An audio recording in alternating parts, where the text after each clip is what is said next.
अस्सलाम वालेकुम। Live with Adil Shahzeb के साथ मैं हूं आपका मेज़बान। पाकिस्तान को नाज़रीन इस वक्त संगीन माशी मसाइल का सामना है। मौजूदा हुकूमत IMF की पेशगी शराइत पर सख्ती से अमल दरामद कर रही है और मजबूरी है, इसके अलावा चारा नहीं है, जिसकी वजह से हुकूमत तनकीद की जद में भी है। एक सख्त और गैर मकबूल बजट को पास करवाया गया, गैर मकबूल और सख्त फैसले किए जा रहे हैं और मजबूरी के तहत किए जा रहे हैं ताकि IMF के साथ होने वाला जो एक्सटेंडेड मुद्दत का जो प्रोग्राम है उसको कामयाब करवाया जा सके, जो 77 सालों के दौरान 25वां प्रोग्राम होगा। हुकूमत का दावा ये है कि ये आखिरी IMF प्रोग्राम होगा। ये दावा किस हद तक दुरुस्त होगा इसका फैसला तो आने वाला वक्त ही करेगा, लेकिन इस वक्त हुकूमत के लिए सबसे बड़ा चैलेंज जाहिर बात है महंगाई है। बजट के बाद से ना सिर्फ बिजली की कीमतों में बार बार इजाफा हुआ बल्कि महंगाई की शरह में भी 6 माह बाद एक बार फिर इजाफा होना शुरू हो चुका है, जिससे हर शुबा मुतासिर हो रहा है। एक तरफ महंगाई में इजाफे से अशिया जो है वो कुव्वत ख़रीद कम हो रही है, दूसरी जानिब बजट में नए टैक्सेस जो लगे हैं उससे भी परेशानी है। उसके दिफा में वफाकी वज़ीर ख़जाना मोहम्मद औरंगज़ेब का ये कहना है कि अगर हम अपने टैक्स महसूलात में इजाफा नहीं करते तो ये हमारा आखिरी IMF प्रोग्राम नहीं होगा। हुकूमत को मुल्क में ज़र मुबादला लाने के लिए वो कोशिशें तो कर रही है, लेकिन माली ज़रूरियात को पूरा करने के लिए पाकिस्तान का इन्हिसार रिमिटेंसेस पर होता है। गुज़श्ता माली साल की बात की जाए तो एक और अहम हदफ करने में भी हम नाकाम रहे और माली मुश्किलात से दो चार मुल्क में 2023-24 के लिए मुकर्रर करदा तरसीलात ज़र का हदफ हासिल ना हो सका। वफाकी हुकूमत ने माली साल 23-24 के लिए तरसीलात ज़र का हदफ 30 अरब 53 करोड़ रुपए मुकर्रर किया था, लेकिन गुज़श्ता माली साल तरसीलात ज़र 30 अरब 30 करोड़ ही रहेंगे।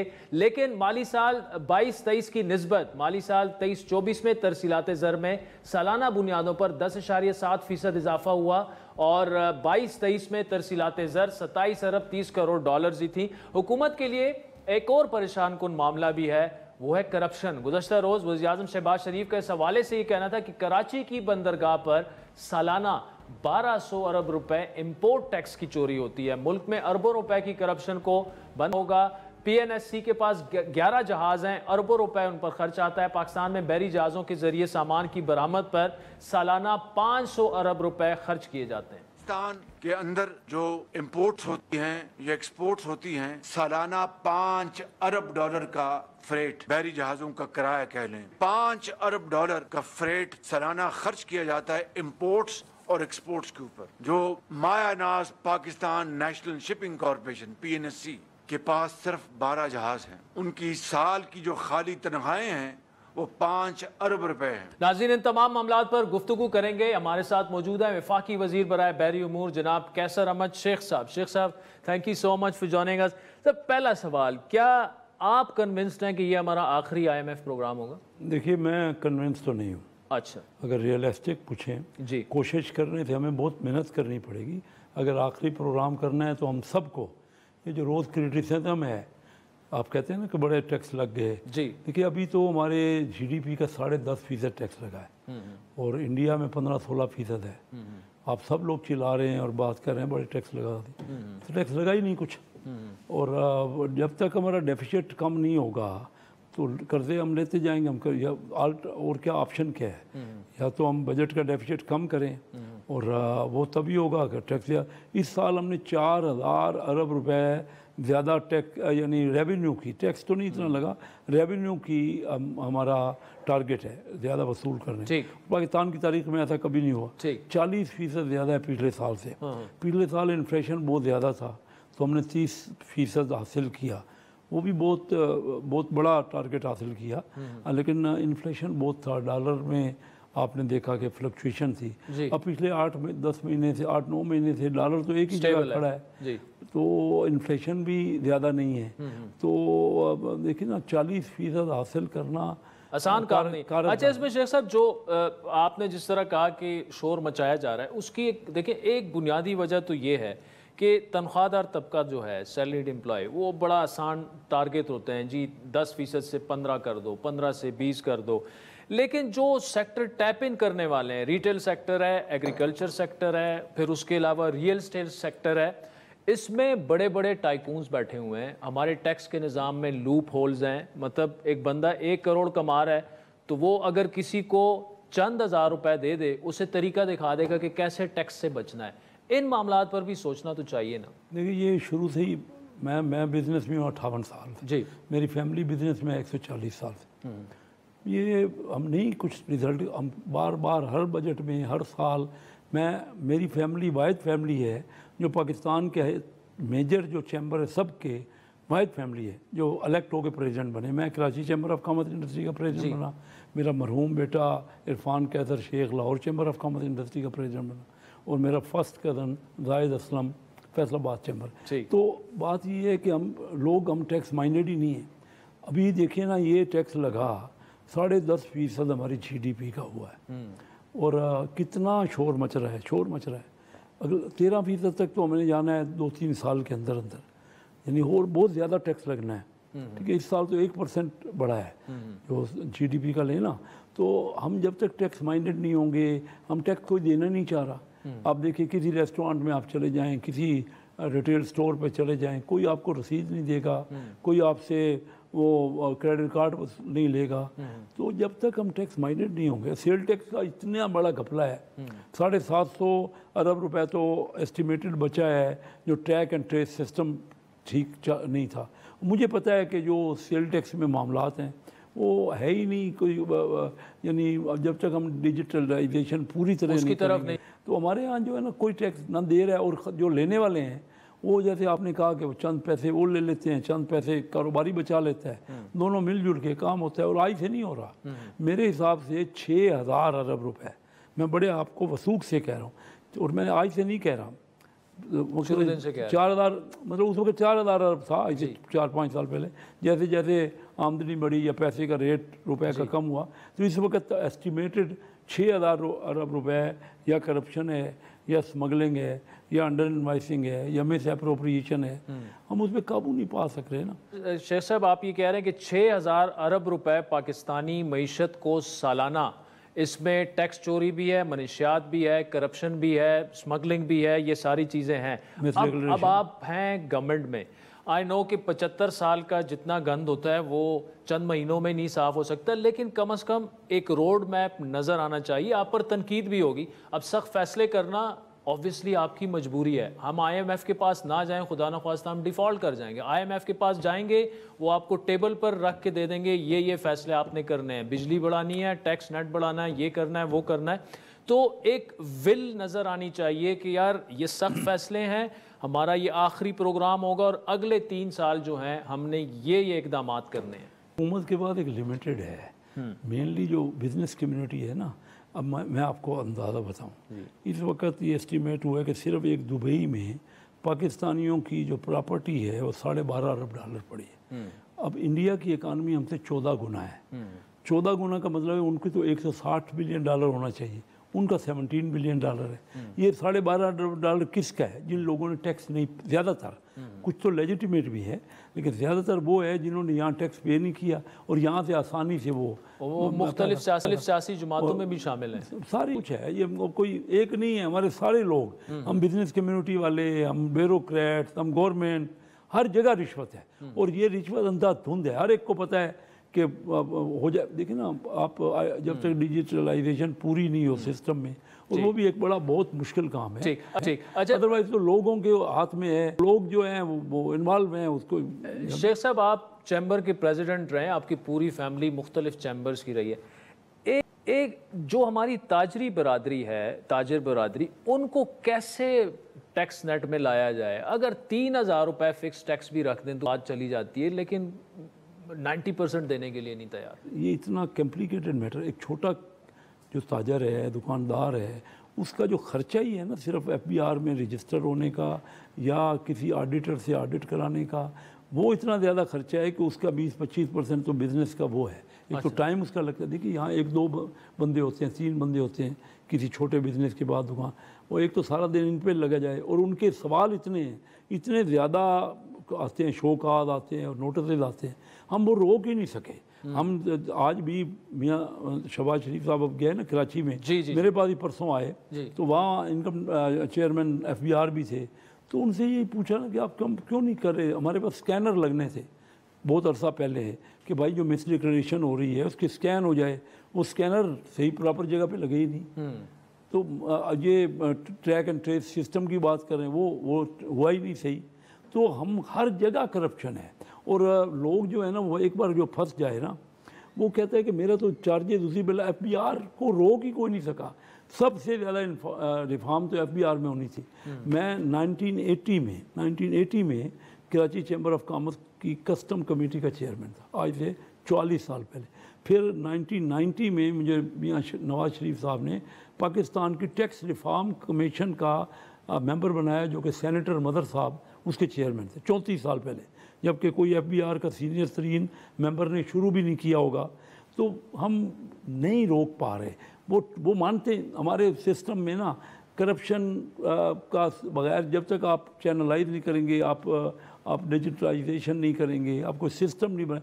और ये जो आप कह रहे हैं थोड़ा सा है, बात ये है कि वो इतनी कॉम्प्लिकेटेड है, एक सिंपल फॉर्म भी तो हम नहीं बना सके क्योंकि हर जगह अपने इंटरेस्ट हैं, नहीं कर सके। ठीक ठीक। और मानना पड़ेगा जो हालत है, जब 6,000 अरब रुपए, लेकिन इस साल हम 4,000 अरब रुपए बहुत अच्छा काम किया। मैं तो तारीफ़ कर रहा, इस बजट की मैंने बहुत तारीफ़ की है कि हमने ज़्यादातर डायरेक्ट टैक्स लगाया है। पहला बार ये नहीं कि बिल्कुल इनडायरेक्ट टैक्स नहीं लगाया, लेकिन काफ़ी अमाउंट जो 4,000 अरब में से है ना, ये टैक्स नहीं बढ़ा, ज़्यादा टैक्स नहीं बढ़ा। हम टैक्स की एवियन को कम करना चाह रहे हैं। ठीक। या हम डायरेक्ट टैक्स अमीर आदमी भी ये जो लगाया मसलन एक्सपोर्टर्स पे, मेरी फैमिली बहुत बड़े एक्सपोर्ट्स में है, बहुत ज़्यादा परसेंटेज मेरे अपने तल्लक वाले रिश्तेदार दोस्त अहबाब एक्सपोर्ट बिजनेस में है। अब एक्सपोर्ट बिजनेस में जो जेन्युइन कमाई है उस पर क्यों ना टैक्स दे, क्यों ये जोर दिया जा रहा है कि 1% दो, लगनी चाहिए बिल्कुल। तो अच्छा शेख साहब, एक और जो शहबाज शरीफ साहब ने जो बात की कराची की बंदरगाह पर सालाना 1200 अरब रुपए जो है सिर्फ इम्पोर्ट टैक्स की चोरी होती है जी, क्योंकि हमारी मेन बंदरगाह ही कराची है जी। कराची के दो बंदरगाह, बहुत बड़ा फिगर है। नहीं मेरी बात सुनने नहीं, ये उन्होंने जो बताया ये तो मामूली फिगर है। अच्छा, ये पोर्ट पे नहीं होती, कस्टम की चोरी है। पोर्ट के तो कोई खर्चे ही नहीं, पोर्ट की तो आमदनी नहीं है ना, पोर्ट से माल क्लियर होता है। हाँ। लेकिन ये होता कस्टम। मैं कस्टम का पहले आपसे मैंने बताया, मैं तो 6,000 अरब की बात कर रहा हूँ, आप 1200 अरब की बात कर रहे हैं। मैं कह रहा हूँ सब मिला के हमारे मुल्क में इस वक्त एस्टिमेटेड 6,000 अरब रुपए की ये करप्शन चोरी, और मेजर उसमें कस्टम की है। कस्टम के ही माल आते हैं ना, 60 अरब डॉलर का आपकी माल इंपोर्ट होता है, 30 अरब डॉलर की एक्सपोर्ट है, 90 अरब डॉलर का तो मेजर आपकी ट्रेड का आपकी टोटल इकानमी है 370 अरब डॉलर की, तो 90 अरब डॉलर का तो इंपोर्ट एक्सपोर्ट है। अगर उसमें ड्यूटी सेल टैक्स डाल लें तो वो 110-20 अरब डॉलर हो जाता है।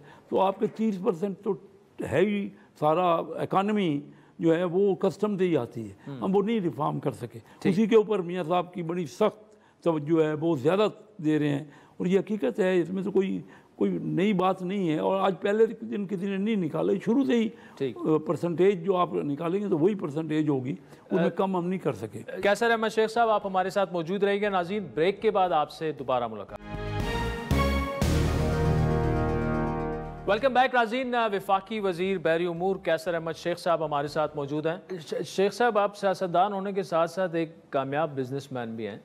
गैर मुल्की सरमायाकारी काफ़ी कोशिशें हुई, सऊदी अरब ने प्लेज किया पता नहीं 20-25 अरब डॉलर्स इतने आ जाएंगे, फिर UAE ने किया, फिर चाइना का विज़िट हुआ।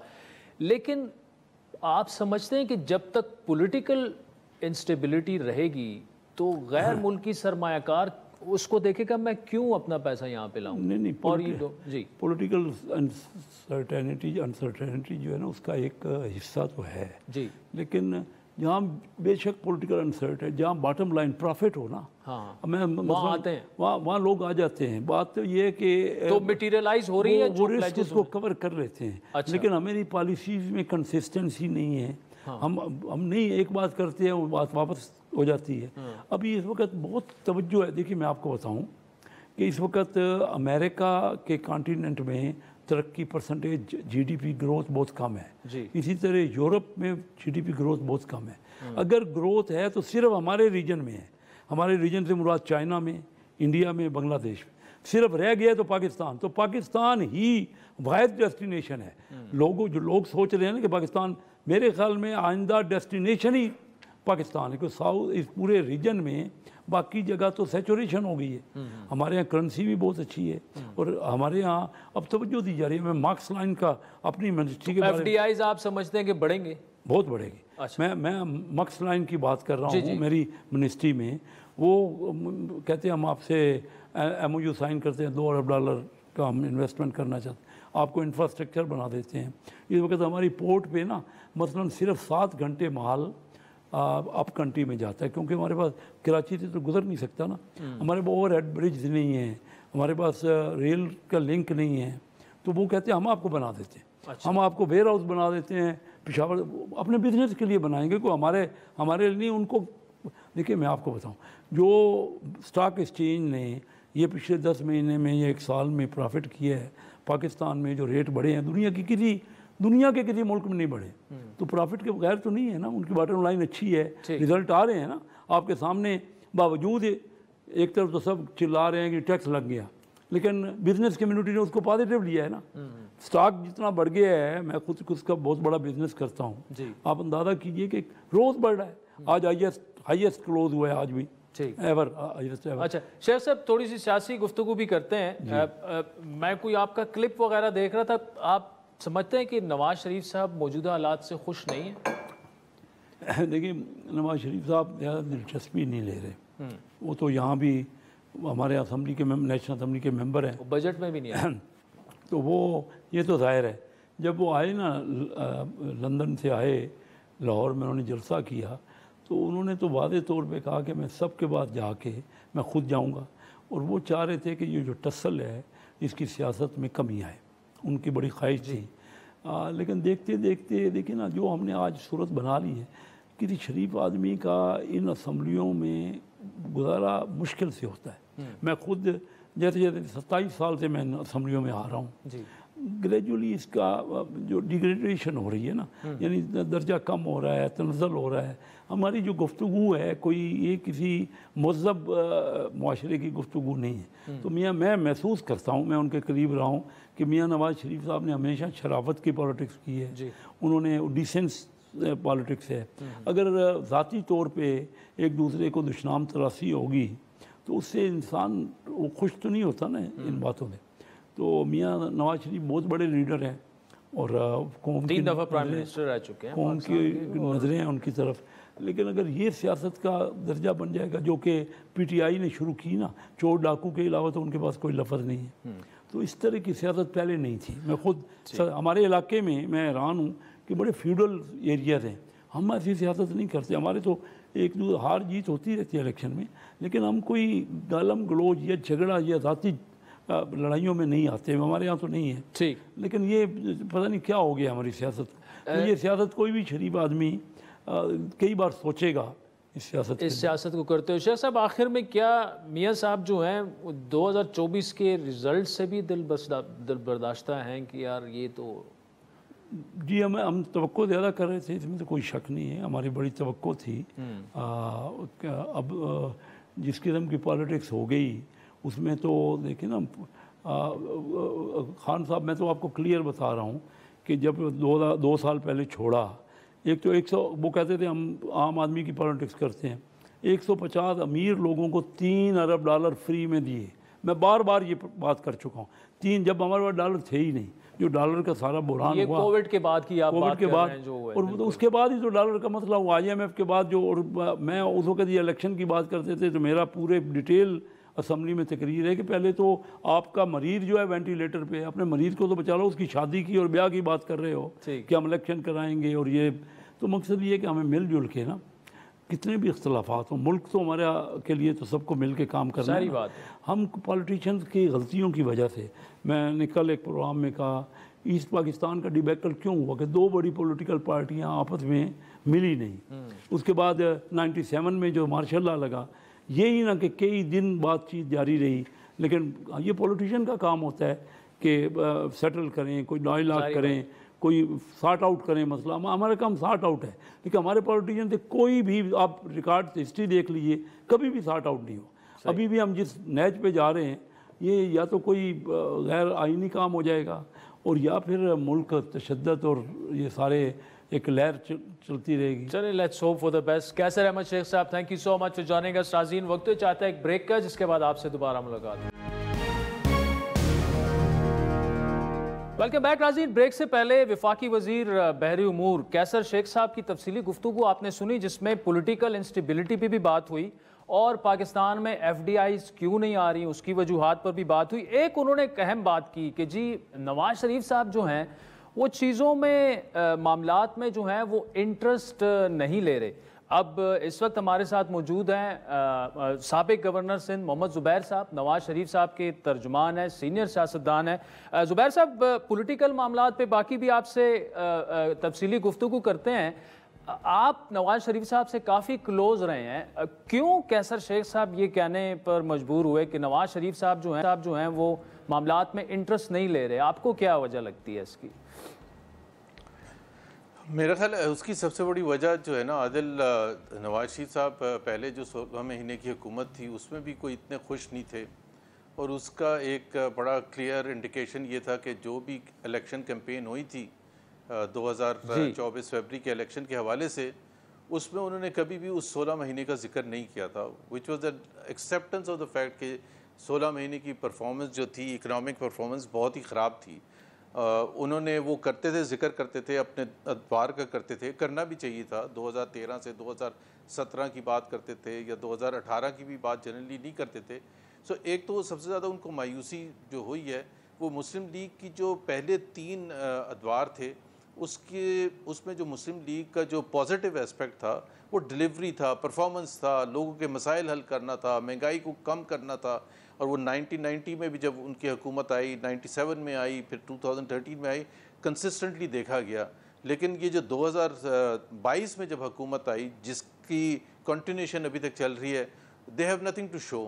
तो आज भी अगर आप शहबाज शरीफ साहब की कैबिनेट की अगर आप वो देखें, उनका जो उन्होंने फरमाया, और बड़ा गुस्से हो के उन्होंने फरमाया, और गुस्सा बहुत हद तक उनका जायज़ भी था, क्योंकि उनको तो 2.25 साल हो चुके हैं आए हुए।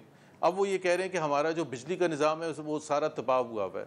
अब क्वेश्चन तो हमें रेज़ करना चाहिए, दूसरे लोगों को रेज़ करना चाहिए कि जी 2.25 साल के बाद आप ये कह रहे हैं सारा तबाह हुआ हुआ है बिजली का निज़ाम, उसकी प्राइस कौन पे कर रहा है? उसकी प्राइस तो आम आवाम पे कर रहे हैं ना, in terms of price increases. आपको मैं सिर्फ याद दिला दूँ आपके नाजरीन को कि जब हुकूमत आई थी अप्रैल 2022 में, तो उस वक्त ऑन रिकॉर्ड ये कहा गया था 16 रुपये फ़ी यूनिट होता था बिजली का टैरिफ, तो ये कहा गया था कि 12 रुपये कर देंगे, और आज कहाँ है 50 रुपये पहुँच गया, और ना रुकने के वो है। तो वो तो जब इसी तरह से उन्होंने KPT, आपने कैसर शेख साहब का जिक्र किया, उन्होंने पता नहीं बताया ही नहीं। आज काबीना के इजलास में खुद वज़ीर आज़म ने ये कहा कि 1200 अरब की चोरी हो रही है KPT पे।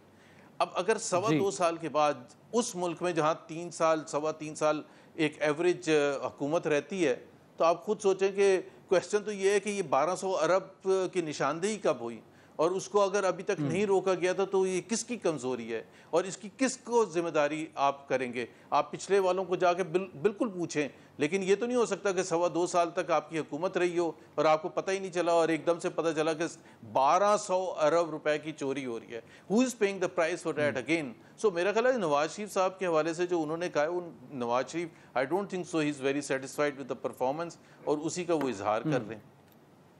ठीक, अच्छा ज़ुबैर साहब, दूसरा मुझे बताइएगा, देखिए वे फॉरवर्ड की अगर बात करें, इस वक्त एक डेडलॉक की सिचुएशन है, और अज़म पाकिस्तान इस्तेकाम की भी जब बात की गई और दहशतगर्दी के ख़िलाफ़ जंग की भी बात की जाती है, इवन उस पर भी इत्तेफाक राय हमें पॉलिटिकल लीडरशिप का उसमें फुकदान नज़र आता है। ये जो अवाम पाकिस्तान नामी जमात है, जिसमें आपके साथी साबिका जो हैं शाहिद खाकान साहब और मिफ्ता इस्माइल साहब, क्या ये एक ऐसा अल्टरनेटिव सामने आ सकता है कि जिसको पाकिस्तानी अवाम की उतनी सपोर्ट मिल जाए कि पाकिस्तान फिर पीछे ही ना देखे? क्या ये जमात उस डगर पर जा सकती है, या बड़ा कठिन सफ़र होगा? ये बहुत कठिन सफ़र होगा। देखें, जो पॉलिटिकल पार्टीज़ एंट्रेंस्ड होती हैं, वो जो इतने अरसे तक रहती हैं, वो एक पाकिस्तान में भी या पाकिस्तान से बाहर भी उनको हिलाना कोई इतना आसान काम नहीं होता। आप पाकिस्तान में जनरल असलम बेग ने पार्टी बनाई, जनरल मुशर्रफ ने पार्टी बनाई। जनरल मुशर्रफ काफ़ी पॉपुलर थे,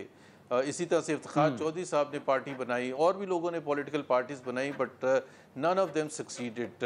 मैं ये नहीं कह रहा कि ये सक्सीड नहीं हो सकती। इमरान खान की जो पीटीआई थी उसको भी अगर आप देखें 1996 में बनाई गई थी और 2011 का वो जब तक लाहौर जलसा नहीं हुआ था तो it had won just in those 15 years 1 seat.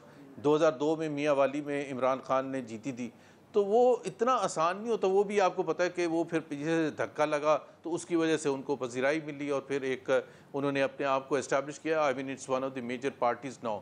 सो इतना आसान काम नहीं होता कि आप बातें अच्छी कर लेंगे जो कि वो कर रहे हैं, जो करनी भी चाहिए, जो सबको करनी चाहिए, निशानदेही करनी चाहिए पाकिस्तान के असल प्रॉब्लम्स की और हम क्यों पीछे रह गए। लेकिन it will take lot of time and effort on their part to succeed at the electoral level. ठीक, अच्छा जुबैर साहब मुझे बताइएगा, आप इमरान खान और उनकी पॉलिसीज के शदीद नाकिद रहे हैं, बल्कि आपने उसकी बड़ी एक कीमत भी अदा की है, लेकिन आज जो है आप उनके उतने नाकिद नहीं रहे, तो क्या मुस्तकबिल में हम ये देख सकते हैं कि मोहम्मद जुबैर साहब जो हैं वो तहरीक इंसाफ में शामिल हो जाएं? देखिए आदिल, एक बड़ा मैं असूली बात करता हूँ और वो ये है कि जब मैंने पाकिस्तान मुस्लिम लीग नवाज़ भी ज्वाइन की थी तो मुझे तो खैर पता भी नहीं था कि मैं पावर में आ जाऊँगा और मुझे कोई पावर में हिस्सा मिलेगा, बिकॉज मैं एक नया आया था और मुझे वो गुड लक कहें मियाँ नवाज शरीफ ने कॉन्फिडेंस शो किया, मुझे अपनी काबीना में लिया, उसके बाद गवर्नर भी बनाया। लेकिन पॉइंट ये है कि हम पाकिस्तान में एक असूली सियासत देखना चाहते हैं। पाकिस्तान में हम ऐसा निज़ाम देखना चाहते हैं कि जहाँ इलेक्टोरल पॉलिटिक्स बिल्कुल रिगिंग के बेसिस पर हुकूमत ना आए, जहाँ हम देखना चाहते हैं इंसाफ के तकाजे पूरे किए जाएं, जहाँ हम देखना चाहते हैं कि मीडिया कम्प्लीटली आज़ाद हो और उसके ऊपर कोई प्रेशर ना हो, या जुडिशरी जो है बिल्कुल आज़ाद हो फ्रॉम द एग्जेक्टिव प्रेशर और anything like that. None of that is now happening. इस वक्त आपको पता है जजेस बिल्कुल खुल के ख़त तक लिख दिया, को 2-2.5 महीने हो गए, 6 जजेस ने इस्लामाबाद हाई कोर्ट के, उसका क्या नतीजा हुआ? कुछ भी नहीं नतीजा हुआ। मीडिया में हमें पता है कितनी कतगन है, किस किस्म का एक माहौल है। उसमें अगर जो आप सियासत करना चाहते हैं, आप वो सियासत करना चाहते हैं जहां आप ये अपनी तरफ से कोशिश मैं कर सकता हूं कि जो पाकिस्तान का आइन है और जो उसके प्रिंसिपल्स हैं, irrespective of what ever party had done in the past, irrespective of that, आज अगर कोई उन असूलों की बात कर रहा है तो उन असूलों के तहत आपको चलना चाहिए, वेदर आई जॉइन पीटीआई और नॉट।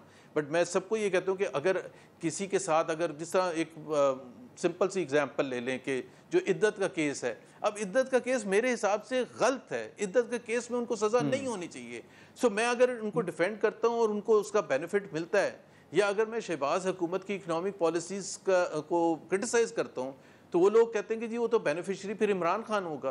तो मेरे हिसाब से हम ये कह रहे हैं कि हमें सियासत इस बेसिस पर करनी चाहिए किसको क्या फ़ायदा होगा, या इस अब मुझे अगर कोई कहता है कि जी आप गलत बात कर रहे हैं, इद्दत केस है या जो भी दूसरा केस है या सनम जावेद है, उनको बिल्कुल सही पकड़ा हुआ है, उनको सज़ाएं भी होनी चाहिए, तो वो तो एक अलग बहस है। बट अगर आप सब ये मानते हैं कि जी 2024 का इलेक्शन गलत हुआ था, उसमें बहुत लार्ज स्केल रिगिंग हुई थी, तो उसको क्रिटिसाइज करना तो फ़र्ज बनता है ना, उसका बेनिफिशियरी। हाँ, अच्छा जुबैर साहब, इसमें एक सवाल है, सादा सा सवाल है। आपने कहा कि जी जमहूरी उसूल, आइन और ये सारी चीज़ें, लेकिन इशू यहाँ पर ये है कि अब आपकी जो PMLN में जिस वक्त आप थे तो ये सारी जो तहरीक इंसाफ आज बातें कर रही है वो उस वक्त वो कर रहे थे, अब वो गवर्नमेंट में आ गए, अब PTI अपोजिशन में है तो उन्होंने वो रेट शुरू कर दिए, कल को PTI गवर्नमेंट में आएगी तो फिर वो बातें भूल जाएगी।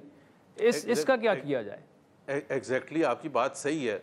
मैं एक चीज़ कहता हूँ कि देखिए ना, मुझे तो कोई नहीं कह सकता कि मैंने 2018 का, आपने कहा मैं निकात था इमरान खान की पॉलिसीज़ का, 2018 के इलेक्शन के हवाले से उस वक़्त की जुडिशरी ने जो सज़ाएं दी मियाँ नवाज़ शरीफ को या मरीम नवाज़ को या दूसरे लोगों को अंदर बंद किया गया, राना सनाउल्लाह को, तो मैंने उसको भरपूर अंदाज में क्रिटिसाइज़ किया था। मैंने 2018 के इलेक्शन को क्रिटिसाइज़ किया था।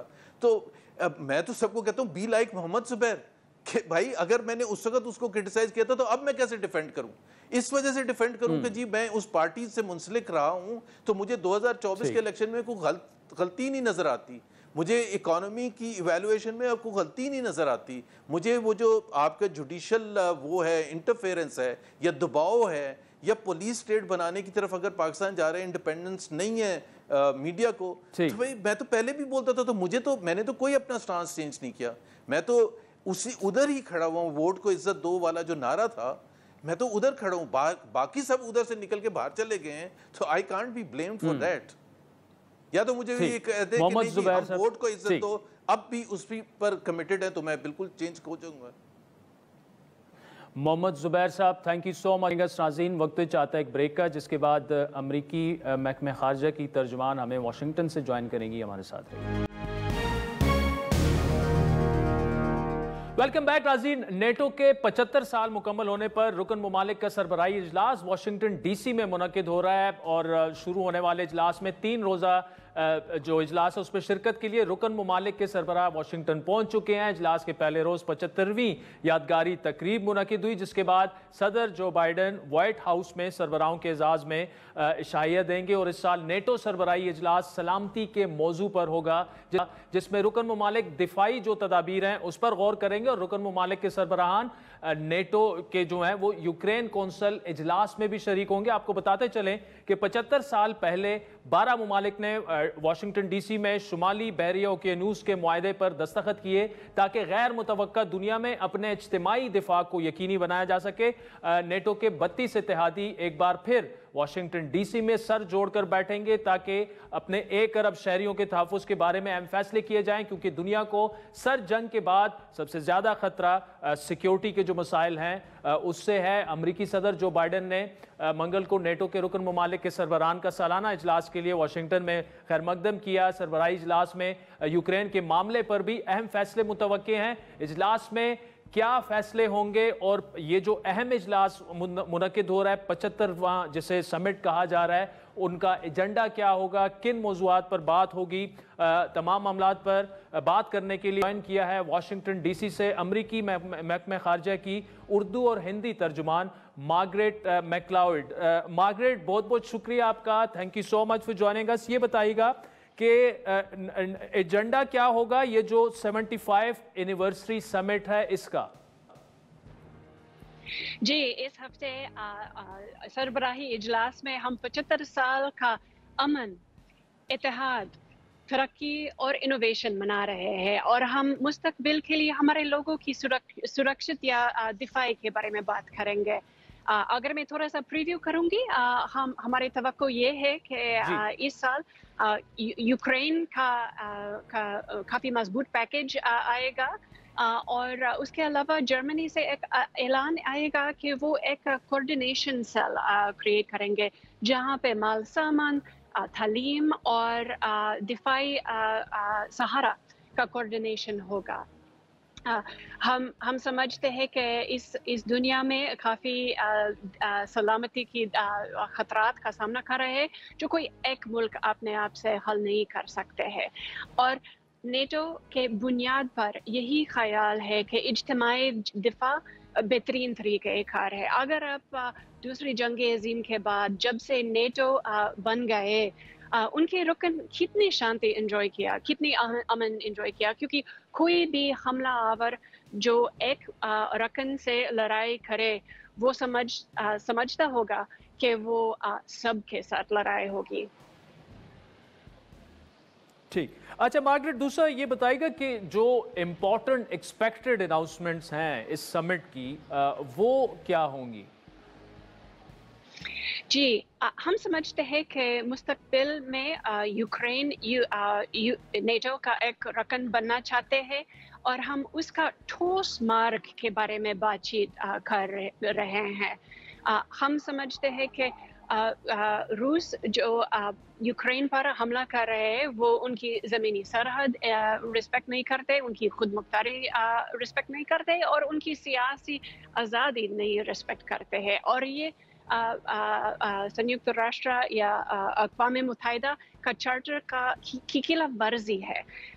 और नेटो का मतलब नॉर्थ अटलांटिक ट्रीटी ऑर्गेनाइजेशन यानी शुमाली ओकियानूस इत्तेहादी तंजीम है और उनके रुकन में यूरोपी ममालिक अक्सरियत में है।